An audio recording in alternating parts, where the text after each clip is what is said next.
išdrąsau, tai iškart pastatė vėl antikalnes, na.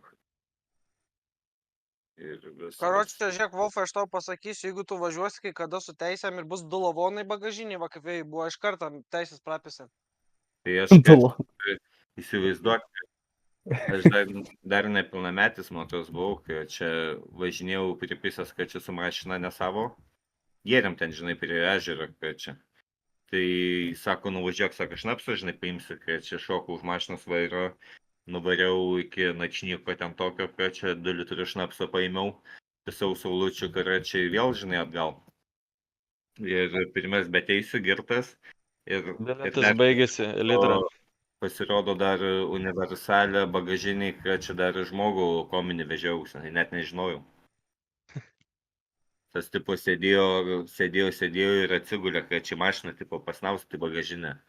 O bagažinę kažkas uždarė, o aš tada vargšę vežiausi ten kurva. Tada būtų mentai sustabdė ten atveju. Girdė, litrą bilietas baigės tau.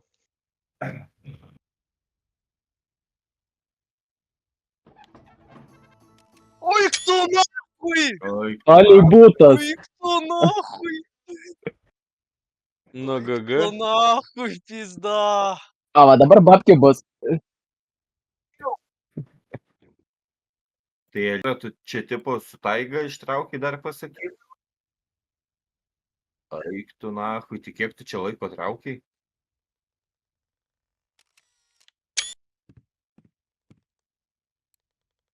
Pizda, nahui, aš bibidėjau.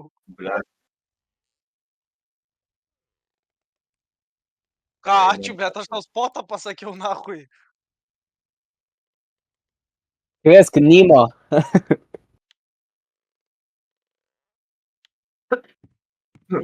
davai pasižiūrėk, kiek